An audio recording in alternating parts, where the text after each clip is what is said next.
Time is 6 o'clock. We're going to, thanks for joining for the Lebanon Board of Education regular meeting for December 16th, 2024. Again, the time is 6 o'clock. Would everybody please rise for the pledge? I pledge allegiance to the flag of the United States of America and to the republic for which it stands, one nation, under God, indivisible, with liberty and justice for all. Mrs. Irvin, roll call, please.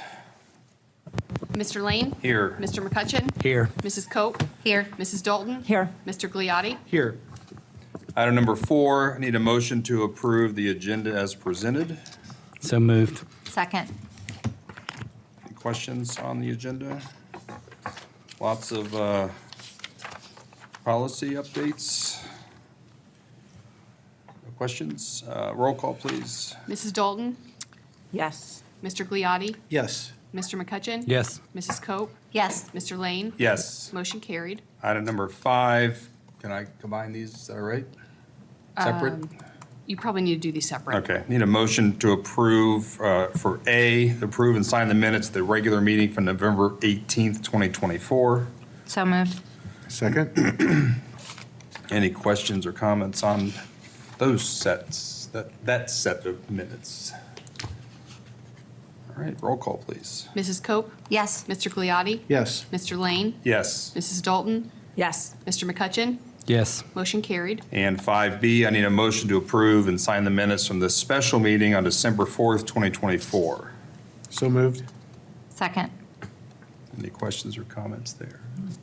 Roll call, please. Mr. McCutcheon? Yes. Mrs. Cope? Yes. Mr. Gliotti? Yes. Mr. Lane? Yes. Mrs. Dalton? Yes. Motion carried. Item number 5, communications and reports. A, hearing of the public. We do have one this evening. Mr. Gonzalez, if you'd like to go to the podium. As a reminder, presentation is limited to 5 minutes per person. And let's see, any resident of the Lebanon City School District having a legitimate interest of the actions of the board may participate during the public portion of a meeting. All statements shall be directed to the presiding officer. No person may address or question board members individually, and presiding officer may interrupt, warrant, or terminate a participant's statement when the statement is too lengthy, personally directed, repetitive, abusive, obscene, or irrelevant. So please state your name and address. Juan Gonzalez, 6 Oakwood Avenue. This is part 6 of the corruption of Isaac Seaver, the superintendent, and the school board that condones his corrupt activity and supports that. First, I want to point out to the people in our community the unnecessary expense of, again, having Lebanon police sit in on a meeting where they're totally not needed. Here we go again with trying to intimidate me, but it's not going to work. And again, I'm not going to break any laws, so the police officer doesn't have any authority over me. Two meetings ago, I pointed out many instances of people calling you liars and gaslighters, specifically Isaac Seaver on the bullying issues in the Lebanon School District. Mr. Lane then told me he was going to have his lead investigator, Mr. Isaac Seaver, check into those matters. Yeah, this is what Isaac Seaver's investigation was. Him actually putting his own posting on there, basically trying to hijack the narrative and manipulate yet again. Who would have thought Isaac Seaver would keep on manipulating, but that's what he did. There was no investigation. There was Isaac Seaver putting his post out telling everybody how because of the climate of the political season and this and that, how that'll make people basically say anything. I didn't actually read the whole thing. Somebody sent me just a piece of it, so I didn't even open up the whole thing. I just seen the gist of it. So, Mr. Lane, that's your investigation by your lead investigator there, Isaac Seaver. But you know all about it, I'm sure. Another thing that I wanted to point out is that it's pretty ironic that a certain member of this board is willing to line their pockets with the money of children buying ice cream in this town, but is not willing to protect those very same children that line those same pockets. To me, that's disgusting. So I know my audience is very limited, coming up here. Basically, I'm gathering information as I go. Just today, I had a report from another family that told me their daughter was assaulted on video, and nothing was done about that, even though they try to prevent it. Just another one of those things. But I know none of the board cares about that. It's fine.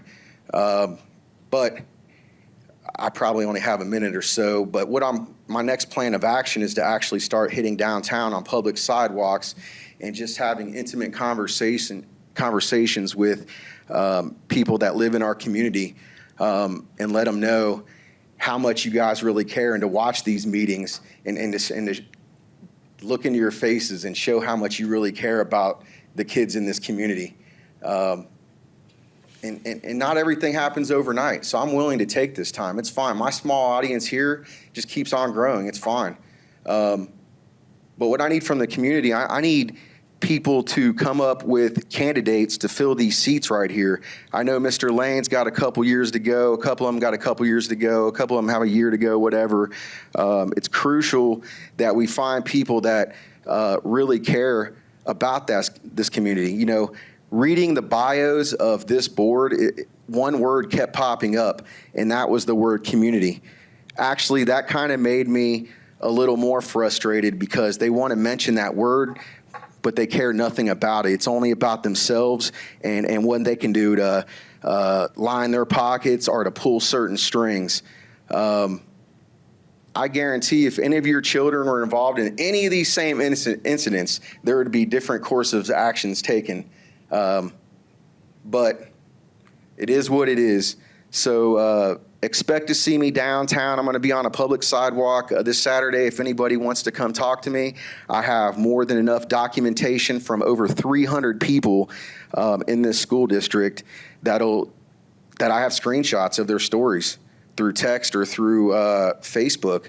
I'm just going to keep on compiling the evidence, and you guys keep doing nothing. Just keep doing nothing. That's fine. Eventually, it'll come to heads. So I appreciate your time. Thank you. Thank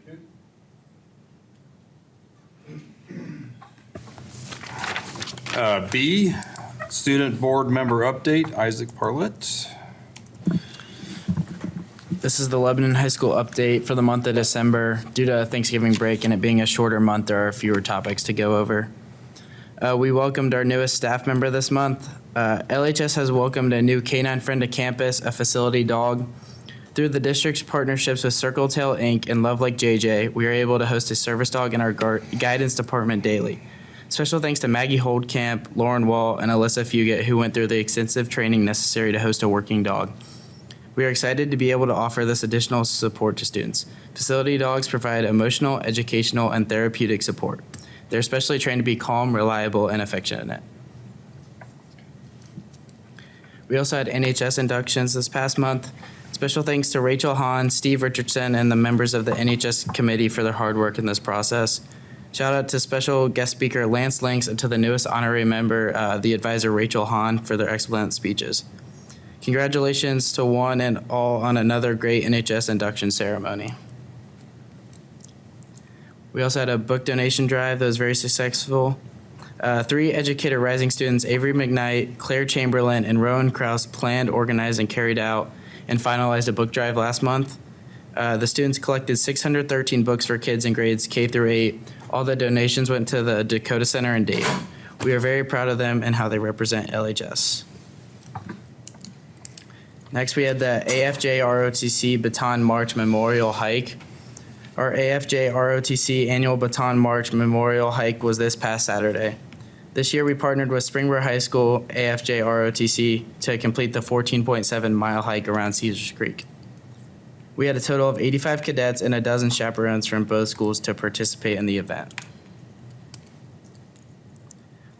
We also introduced learning walks. The building administration will be conducting learning walks beginning in the second semester. A learning walk is a casual observation of classrooms designed to assess student learning and teaching practices. It is not connected to OTES 2.0 and is not part of the evaluation process. It is a research-based tool designed to provide positive feedback to teachers about what is happening in their classrooms. Then we had the aerospace engineering field trip. LHS aerospace engineering students visited the Engineers Club of Dayton and learned from experts in the field, including a Nobel Prize winner that developed blue light LEDs. And then upcoming events are pretty exciting. We have exams December 18th through 20th, and then everyone's favorite Christmas break starts Monday, December 23rd. Anything else?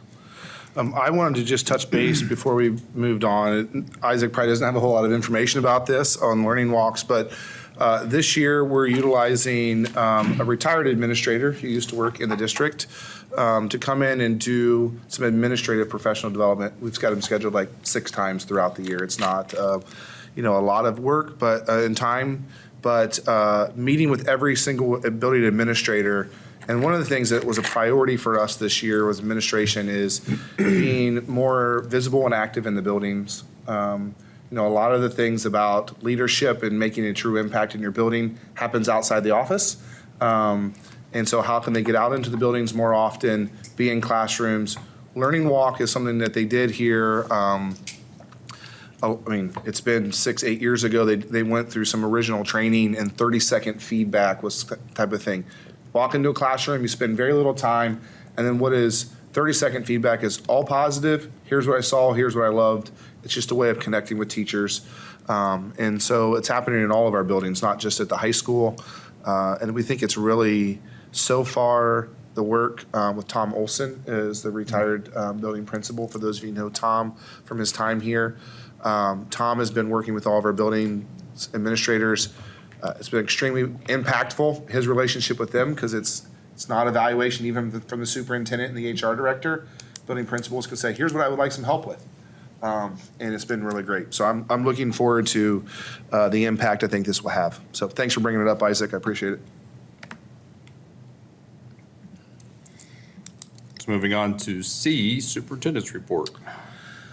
Yeah, so what I wanted to talk about a little bit tonight was to give you an update on transportation. We started with some transportation changes that we made this school year, and I told you up front we were going to be able to save some money by doing so, and we gave you some estimates back in August.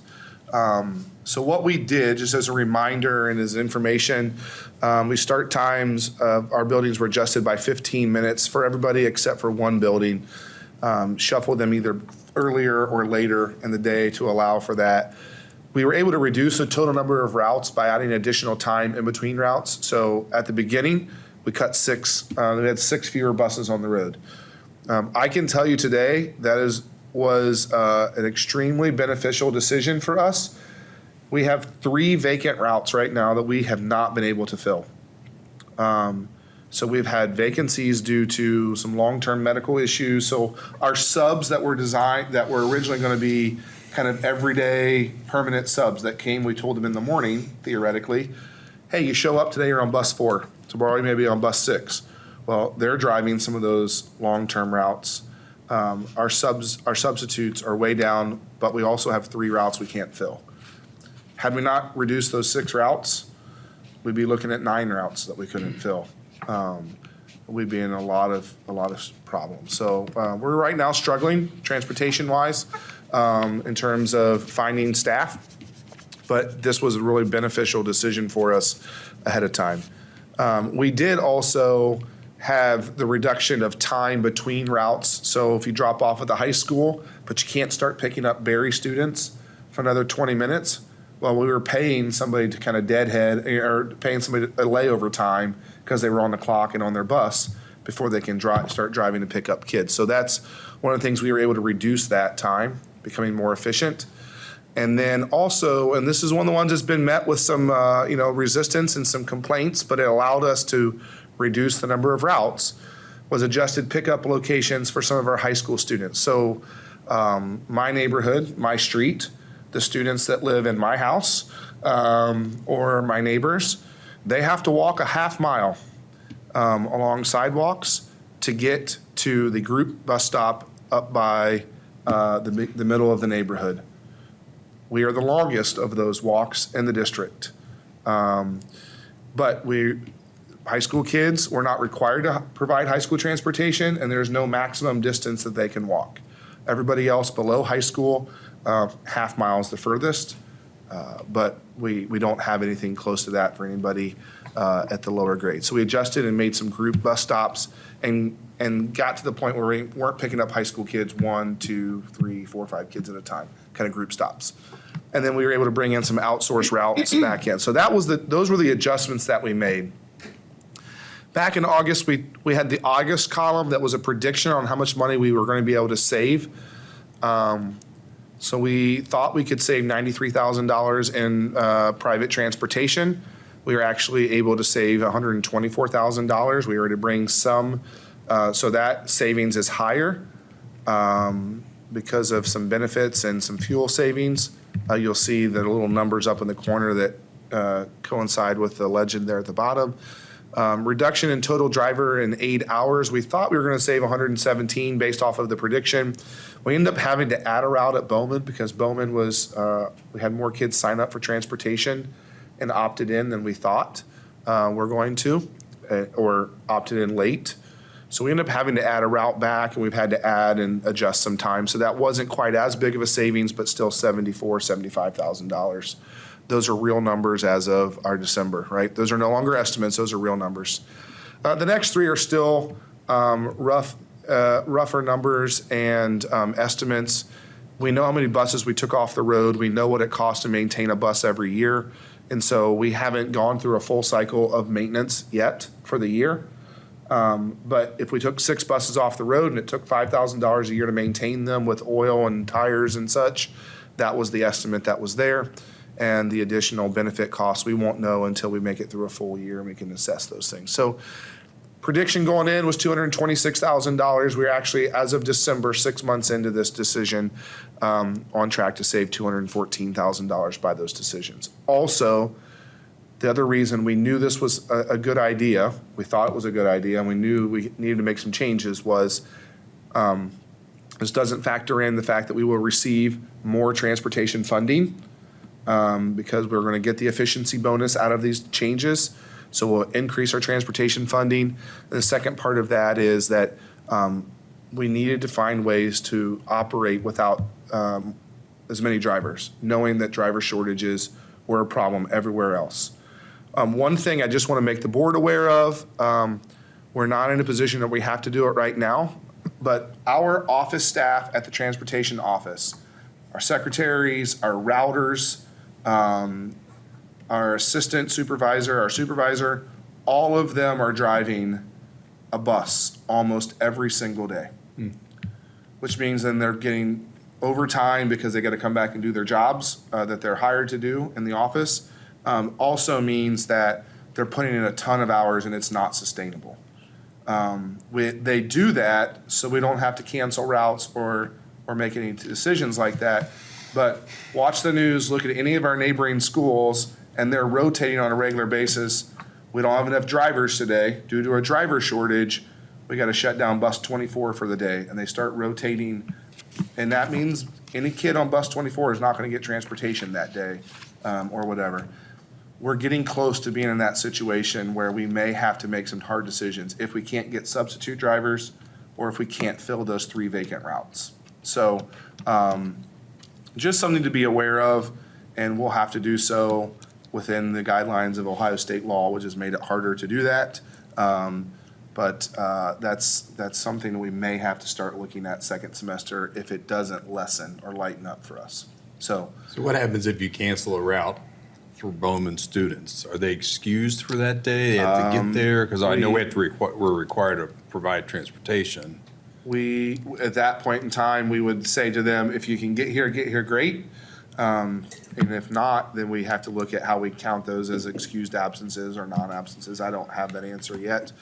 Because we haven't had to do it, I haven't asked the question, to be honest with you. But I know that others around us, I mean, Springboro, Franklin, others are doing that on a regular basis right now. So I have to check and see what's happening in those districts. At the high school, your expectation is to get to school. Some people have asked, does it make any sense to cut high school transportation in these types of situations?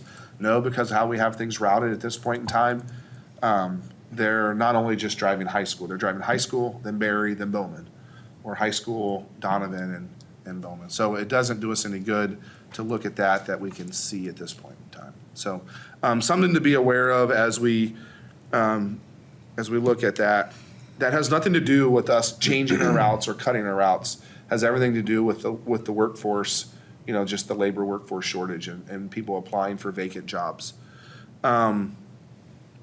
This is the analysis. We've done this when we purchased the 20 new buses. We have continued because one of the things that was beneficial, we told you we were going to save money on ongoing maintenance and fuel costs. Last year, we were able to save $135,000. The reason we saved so much in maintenance in the first year was everything was still under warranty. And so something went bad, something happened, it was covered under warranty. It's kind of settled in probably more to what it's going to be in terms of newer buses there. Fuel savings still pretty consistent with what we saved in the first year. So the savings dropped $30,000 or so, or $60,000 there, but we're still saving annually with having newer buses compared to the older fleet that we had on the road prior to that decision. This is, to my knowledge, this is the last year of the payments, correct? So we've paid those 20 buses off, and we'll begin looking at, do we do something similar going forward? But, so from here on out, Not at quite the interest rate we got for these, but Right. come on, Karen, think positively. Think positively. That was a really good interest rate. So that is, I wanted to regularly give that update to the board because we made some decisions there that were significant. It is financially beneficial, but also I think it's helping us to operate. One of the other things I wanted to bring up is to address the driver shortage issue, and we are struggling to get people because our priority and our contract is written in such a way that we prioritize getting kids home from school before we take after-school field trips or sports trips. So a driver can't ask off for their afternoon route. They can only start driving a field trip or a nighttime sports trip after their route has ended for the day. So that means we're using substitutes and things in those situations if a route leaves before route times are over. But we are struggling to find drivers. So I don't want to sub taking a basketball team to Nagel if that means I can't get kids home from school. So we're going to have to look, and we've had a discussion even this evening with Mr. Pantling, our athletic director, and just we're going to have to be much more open about when can we get you a bus to leave. It's not always going to be on time like it has been. I can get you one by 3:30. That means you have to tell Nagel we're not going to start the game until 5 instead of 4:30. So we're going to have to be a little more flexible with that. One of the language pieces that we got into the negotiations and into the contract that could help with this was the ability to utilize vans in those situations. Now, under Ohio state law, you don't have to have a CDL to drive a van. You have to go through a training course, pass the test. You can drive a van. It's limited to 9 passengers plus the driver. Not very many teams are 9 passengers plus the driver, but if you had 2 vans and 2 coaches, or a team of 9 that goes before everybody else, and then the bus can come, think about track, your throwers may go early, or your field events, or something like that. But our vans right now are being utilized for school transportation, because that's how we got some of our savings to take some of those special transportations. We had it in the budget out of capital improvement over the next 3 years. We had budgeted for money over the next 3 years to purchase a van in those years. But our need is now. There's not money in this year's current capital budget coming out of permanent improvements. There is money potentially in general fund, and the treasurer told the business manager to ask the superintendent to talk about this tonight at the board meeting, to say, one way I think we could address our transportation problems is to have the ability to have an additional van or two to drive some of these routes, or to get a van driver to go pick up a small group of kids from a special placement elsewhere, and then that bus driver could be available to take the route. So we had planned on taking the money out of capital, like permanent improvement money. Instead, we would have to bring back to you and get quotes. Instead, we'd have to do it now, purchase it out of general fund. So the idea here is to take this savings that we have calculated, use that savings back into put that back into transportation with the purchase of the vans, so that we can then transport the kids. That's the idea here. So it's going to be a big enough expense that we would have to get your approval on the expense anyway, likely, and get multiple bids on it. But my recommendation is I want to try to do everything I can to keep from having to cancel trips, whether they're during school or after-school activities. And I think this is one way that we can accomplish that. So I don't know that I we need think- approval now, but maybe a heads up Yeah, or this your is just idea. be thinking about this because we will be bringing back to you budget pretty soon in the next few months. So be thinking about this. This is something that we might be proposing a change. I think also it'd be important to note, we're going to keep monitoring the use of vans, right, to see how this works. But as we monitor that, that might shift what the capital plan looks like. So we had it budgeted for the next 3 years, but maybe those two will suffice and we won't need to purchase all three of those. So that's kind of the play at hand there, right? So as we figure out what the first two do for us, we'll bring back additional, here's what the capital plan now needs based on this information. I think that the money that we're saving in transportation should be going back into transportation in the way of, we're gonna have to consider some new special ed buses with lifts and things like that, which is going to eat into some of these savings, but the savings are coming from there. I think we need to reinvest back into that instead of getting to a place where we have 30 buses that are 15 years old and need to be replaced at one time. So, I Thoughts would or ask that questions on when you that? bring that back, to have an estimate of what really would it impact. You mentioned the field events. I mean, there's 5 field events, so that if you sent all the girl field event participants, that's 10. So that's too many already, Yeah. right? So I don't know how much opportunity there truly is. I think I'm the not benefit opposed to could this, be- but I think we need to see how often it can be utilized. It's probably going to take, in the event of most teams, unless we're talking about tennis or golf, right? It's going to take 2 vans to accomplish it. And if you go to a lot of spring sporting events, you'll notice There's that lots of vans. there are a lot of vans for this very reason. Nobody has lights on their high school baseball or softball field, so you have to start a softball game at 4:30 in the afternoon if you want it to be done before dark, or a baseball game. And those things are going to become harder to do. So the other thing is that we can bring back some real recommendations for you about that. The other thing would be if we had a van available and we had some of those smaller routes that we could potentially put somebody on to go to take kids home from a school, right? That maybe would free a driver up early. So it may not be that it's utilized for the sports trip or the field trip. It could be that it's utilized for getting kids home. I want to, I mean, as an example, last week we were playing basketball games at Turpin and at Anderson and at Nagel. I happened to be at all 3 of them in a 4-day period, fighting 275 traffic. It was fantastic. But our bus on the high school events was taking, with a substitute bus driver, taking freshman basketball players to their game, turning around, coming back as soon as they dropped them off to pick up the JV and varsity and to take them back to the same school they had just come from. And then that way there weren't kids that were there from 2 o'clock, 2:30 in the afternoon on a bus and waiting to play a game 4 or 5 hours later. So, and then that bus driver sat there and then brought all 3 teams home after the varsity game that night. And it's fuel, right? How we need to talk about what we're doing in terms of that, but also we are short on drivers, and that's how we're getting kids right now. Freshman boys basketball the other night doubled up with wrestling. So they dropped the wrestlers off at bowling. They dropped the bowlers off at the bowling alley, then took the basketball team to their game at Winton Woods.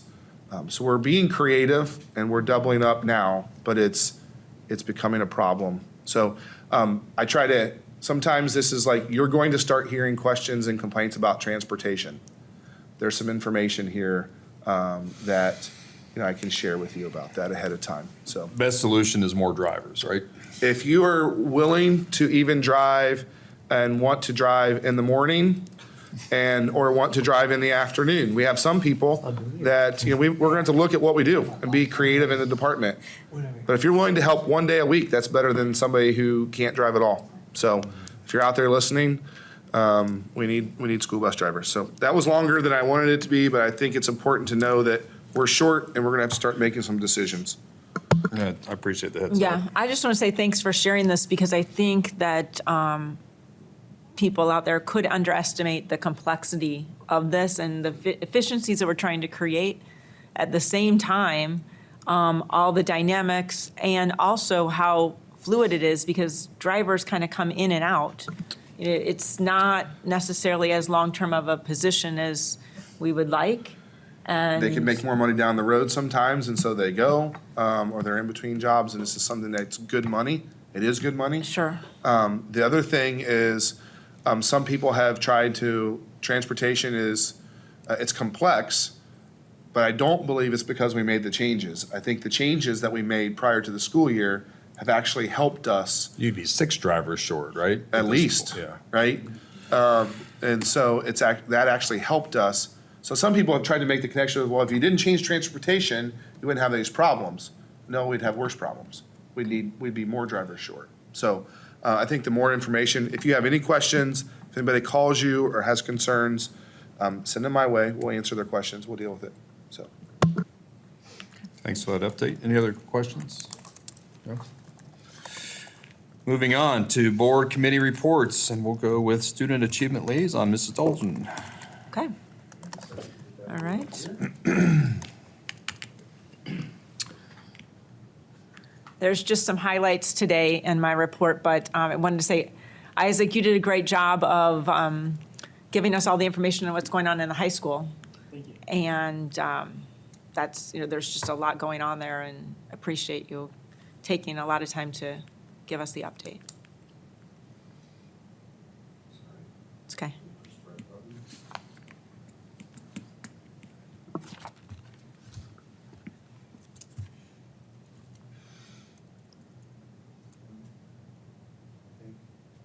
It's showing up. If I knew the first slide, I'd start, but I'm like, I can't remember what. The first start was Okay. about the book study. Oh, yes, okay. It says connections. Let me see if I can pull it up on my phone. I'll work on it. Okay. So the book study that was scheduled for last month or the beginning of this month will now take place in January. Okay. Right after the holiday. No pressure. January 8th and 9th. It says it's not, something's going, I'll have to go back to your email. So just give me a second, folks, I apologize. Seen some great pictures from around the world as we're doing Great that. photos of what's happening around the world, correct?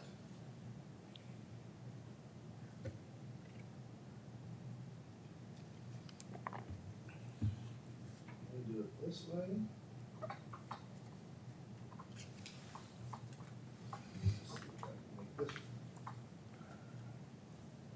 Okay, good. All right, December, student achievement. Happy holidays. First slide is that on January 8th and 9th, we will hold the kind of discussion on mental wellness. So we encourage everyone to come to that. We're gonna put out some study questions and things as you're reading it, like think about that. So you can come either one of those nights. The nighttime will be the same as the one the next morning, so just based on what works for people's schedule. If you need a copy of Anxious Generation, you can get it off of Audible. You can pick it up at a bookstore. It's a heavy read, but there's some really good stuff in it. So, Yes, and we're not even halfway through the December concerts that are taking place even tonight, and there are 5 more to go after tonight. So encourage everyone to come out and support the band, the vocalists, all of the performing arts. They're get you in the holidays mood and should be good. that's why the parking lot is full when you pulled in a little bit ago. So, Yes, and I thought this was a cute picture because the Bowman kindergartners had Grinch Day, and so the point of that was to talk about transformative powers of love, kindness, and community. So it's to a lesson, reading, all sorts of great things that went along with that. And at Berry Intermediate, it was Red Ribbon Week, and the point of that was to educate the students on the awareness of prevention of drug, alcohol, tobacco, and violence-related issues. And you'll see they all, in the picture below, they all made pledges is to, staying drug-free, tobacco, alcohol-free. So all good things to help educate the 5th and 6th graders. And Isaac mentioned this in his presentation, but I thought this is a really good thing. A lot of schools are bringing in service dogs, and I think that they provide a really nice value. I mean, I even see it in my kids when they come home from school, and I take for granted having 3 dogs, and I just kind of like, they're always happy to see you. And so I think that it probably can be used as a very good way for emotional, educational, and therapeutic support, which is what they're hoping to do. And does anyone know the dog's name? is this one Smoke? Smoke. Smoke, okay. Yeah. We were going to be trying out 2 dogs, but I think that the handlers and the people in the building got very attached to Smoke in the week that she was there. And so I don't think that they're going to be trying the second one. I think Smoke won pretty quickly. And Isaac brought this up. Love Like JJ is an organization actually out of Mason, I believe. They contacted us and said, we would like to provide you with a therapy dog. And here's how it works. And we need some handlers, we need some people, some host families. And so the dogs showed up from other schools during our student tragedy and traumatic events that we've had in the last year. And you could see a noticeable difference in the rooms. Like when kids were in the library, very upset, still processing what was going on with some of their friends, passing away. The dog showed up and then kids were on the floor. And it just kind of helped them be able to deal with it, process it, get them in a better place when they were able to do that. And so we've seen the dog already, there was a student that was elevated, sort of agitated in the nurse's clinic. Hey, can we bring Smoke over? Kid got off the table, went down, sat with the dog. Then they were able to deal with, what was going on medically with the kid. So I'm excited about having the dog there. I went in, she went in, sat on my foot. Like they're trained to kind of snuggle up next to you and really diffuse situations. It's pretty fantastic, really. So I think it's a great thing, and Yeah. so that was a good decision. awesome. So happy holidays and a joyful new year. It's not that far away. So thank you. Thank you. B, CAT Committee, Mr. Gliotti or Mr. McCutcheon? We did not have a meeting, but I have a correction from earlier. It's frozen custard that you sell, correct? It is Not correct. ice cream. That's Okay. All right. That's it. C, Legislative Liaison, Mrs. Cope. And hopefully this lame duck session, well, it is ending soon. It'll be January. We'll probably have lots to report. There's lots of different things that have gone through committees and have passed and are moving on, but there's nothing really to report. I was told that the House of Representatives will not be returning to Columbus. So even if they're not going to be there much for full session. So even if things make it out of the Senate and the lame duck, they're not going to be likely getting passed is the update Yeah. I got on Friday. So there are several things that we need to keep our eye on, but I'm hopeful that they won't rush them through in the next week. And the Warren County Career Center, pretty standard meeting last week. We did get a little bit of a focus on some improvements to the HR, what they're working on over there. But for the most part, we also were hosted a very nice end-of-year dinner by the adult ed students, culinary arts. So that's a nice tradition to be a part of for the next few years. But that's about it for the Career Center for today. Moving on, item 7, financial. I need a motion to approve items A through I. So moved. Second. Mrs. Irvin, you're up. Okay, this should be pretty quick. So we're looking at November of '24. This is just the newer forecast that you saw last month for the first time. Looks very similar to what we had from prior, that in May. But the 2025, that green box is where we're at right now. And again, just a reminder, we shifted a year down. We added the new year of projections. We are starting to slope downward, so we're spending more than we're bringing in right now. But we were able to push out the need for new money by a full year. So that's kind of the synopsis there. And this gives you just the numbers. I don't typically provide this other than the update for the forecast year, but just to keep in mind that fiscal year '28, that's when we go below the balance that we would like to maintain. So that's when we would be looking for new funds. So that would be looking, going into 28 So or we would need to start the the collection in whole 28? process in '28. Okay, Yeah, so that we get the money in '29. gotcha. Okay. Cash balance, we're 5 months in. You can see the gray line right there in between what we projected and what we had received or spent last year.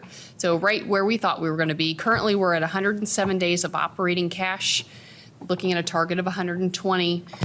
We anticipate ending the year at 113. If you remember last year, we were right around the target of 120. So again, just further support there that we are spending more right now than we are receiving in currently. But right in line with what we were projecting, so what we expected. And then I like to provide this on a month detail basis. In 5 months, we're looking at about 42% that you should have received and spent. So revenues were slightly over, which is because of the property tax. We'll get the second allotment sometime in February, March timeframe, and you'll see that number jump. But the variance right now, based on what we got last year, is only about 2%.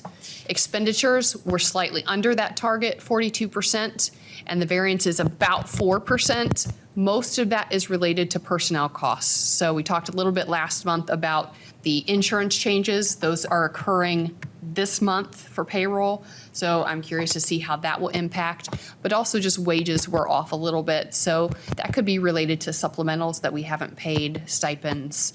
As some of the sporting events finish off, we start paying off those contracts. So next month, you'll probably see it pretty close. But that's, again, we're very close on what we projected. This is pretty much what we trend. Have you, since you have questions up there, have you, Yeah. probably not yet, but there's likelihood that STRS contribution is going to jump, right, to 14%, I think? You've probably I'm not not modeled any of that out. I yet. have not. Nope. STRS or I SERS? thought it was STRS. They were looking at, It's already at 14% for STRS, so SERS is less. and our contribution's already 14. On the STRS side, the employee and the district contribution are the same. On the state employee side, the classified side, it is not the same for employer and employee. So I haven't heard, I'll have to look at what I was reading. I haven't again, just heard to that it get was changing clarity. for STRS, nor have I heard of it's changing for SERS. So that would be something for us to pay attention to. Karen, you're looking it up? Yeah, yeah, I don't see anything really quickly, but you know. That's a Don't worry problem. about it. That's a problem we hadn't heard about yet, so we'll have to look that one up. Yep, Anything else? that's it. just run through these. B is a monthly reports. C, amended appropriations. D, amended certificate estimate resources. E is fund transfer, pretty standard one. Yes. F is a list of donations, and we have some really nice ones on here. Appreciate those every time. Lebanon Optimist Club, you knocked it out of the park, it looks like here. So thank you very much. G, activity, purpose, and budget statement. I think there was FBLA. Is that the only one that was on there? H, then and now. And I is a scholarship fund. Creation of a scholarship fund that the Board of Education will be giving to a student, hopefully in perpetuity. I cannot say that word, but as an annual event for us. So just as a consideration, if you all do approve this, I would just need something ideally in writing that says, here's the parameters, here's what we're going to contribute, or how we're going to decide what we contribute, here's how we decide, is it a board vote, majority vote on who gets that scholarship? So just some parameters around how we go. You need that right now, or you'd need that No, just soon? once you approve this, before we actually give it to someone. Oh, yeah, that I'll won't need be a problem. that information. Okay. Did she answer your question too? Yeah, I just wondering about eligibility, we should have.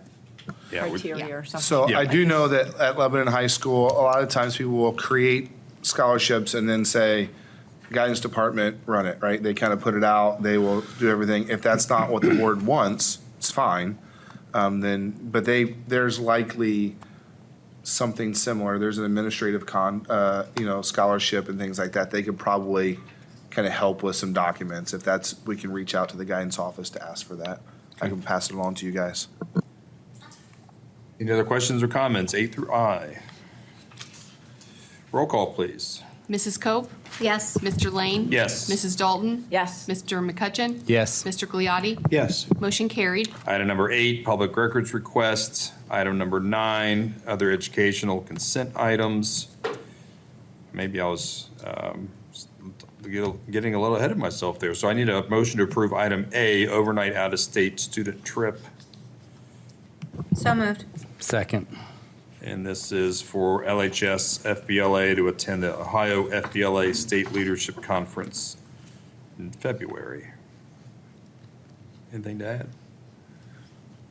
Roll call, please. Mrs. Dalton? Yes. Mrs. Cope? Yes. Mr. Gliotti? Yes. Mr. Lane? Yes. Mr. McCutcheon? Yes. Motion carried. Item number 10, need a motion to approve A and B. So moved. Second. Isaac, on A? So A is a new law that was enacted, and we have to have a policy to address that. I'm trying to just pull up real quick so I can kind of, give me a second.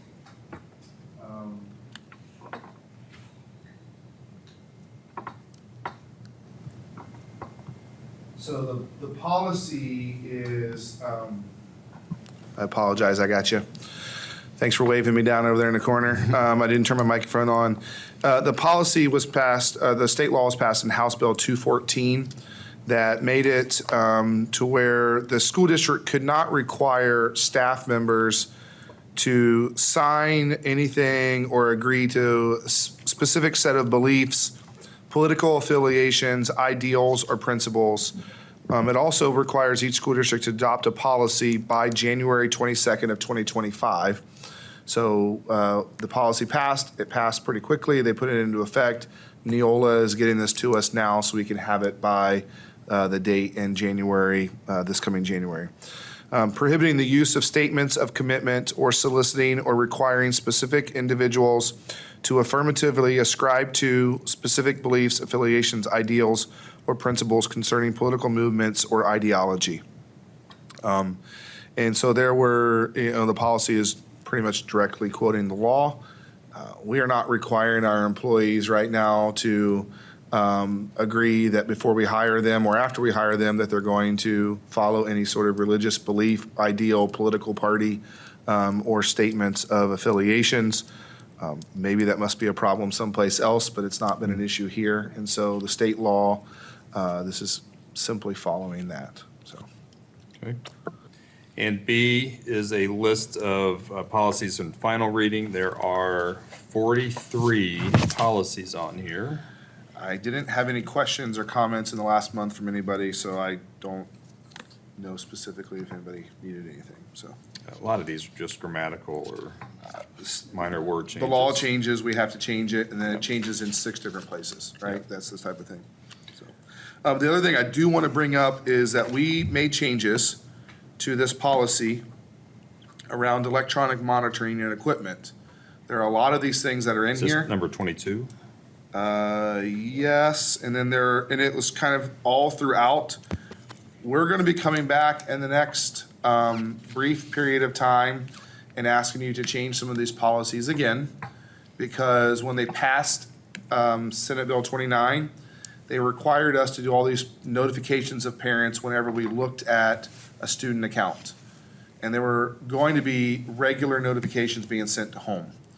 Well, they realized that that was like unrealistic and nobody needed that or wanted it. And so in the lame duck session, they actually, last week, changed the law to undo some of those things. It went to the governor. I'm not sure if it's passed yet, but there's an emergency clause in there that as soon as it's passed, it goes into effect. So we'll likely be coming back and changing some of these again as quickly as it took us to get these policies from the policy writers based off of the state law. The state legislator changed the law in the last, 2 weeks. So, if I bring it back to you in a month, don't get mad at me that I've now changed my mind. They changed their mind in Columbus. So, we'll just follow the law. Okay. Roll call, please. Mr. Lane? Yes. Mrs. Dalton? Yes. Mr. McCutcheon? Yes. Mr. Gliotti? Yes. Mrs. Cope? Yes. Motion carried. Item 11, need a motion to approve A through J in personnel. So moved. Second? I will read through these quickly. A is retirements, B, resignations, C, employment, D, substitute employment, E, supplemental volunteer coaches, F, change of status, G, volunteers, H, leave of absence, I, game workers, and J, stipends. Any questions on all of those? Roll call, please. Mr. McCutcheon? Yes. Mr. Lane? Yes. Mrs. Dalton? Yes. Mrs. Cope? Yes. Mr. Gliotti? Yes. Motion carried. And item 12, other business, we're going to break these apart, so I need a motion to appoint the president pro tem. So moved. Second. We need nominations. So the board should- president pro tem is the person who's responsible for the beginning of the organizational meeting in January. And they are going to start, call a meeting order, ask for nominations for the president. It can be any of you, but it's just running the board meeting beginning until the president is elected at the organizational meeting. I would like to nominate Mr. Michael Lane. Second? Now do we vote on that and then vote on the motion, or all together? So we don't need a second, but we would, if there are no other nominations, then you'd vote together. If there are more than one nomination, then you would have to vote on the names. Gotcha. Any other nominations? All right, roll call, please. Mrs. Cope? Yes. Mr. Gliotti? Yes. Mr. Lane? Yes. Mrs. Dalton? Yes. Mr. McCutcheon? Yes. Motion carried. A motion to approve, or for B, a motion to approve the board resolution for the Ohio Facilities Construction Commission, school energy performance contracts. So, Wait, go, sorry. It's only As year, a- it's only year ending 12. the end. It's only year 12 for me on this. I apologize. I forget sometimes. Need a motion. Do you Sorry. need a motion in a second? So moved. Second. Okay, now, Mr. Severs. Okay, so this allows us permission to apply to the state of Ohio to do energy grant work. So we We have a capital plan that is a 10-year capital plan that we've built. We need to replace the roof at some point in time at the high school. We need to replace and we go down the list of all the things that need to be done over the next 10 years. And we've had it planned out. We've met with multiple contractors to get quotes on different things. For example, I just came from Lebanon High School. There's a roof leak on the gym floor because it's been raining all day long. So they have to, we know that now that we have the metal roof done, there is actually a greater need. I mean, the flat roof needs to be replaced. It's original. Its warranty is going to be up soon, or is up, and it needs to be replaced. So it's on the list. Those are the types of things that we've tried to map out.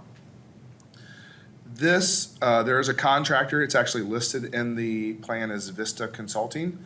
Vista Consulting does basically energy conservation work. So going in and doing a job, we have, these are not LED lights, these are halogen lights or whatever may be in a building. If you go and you put LED lights in, there's an energy savings.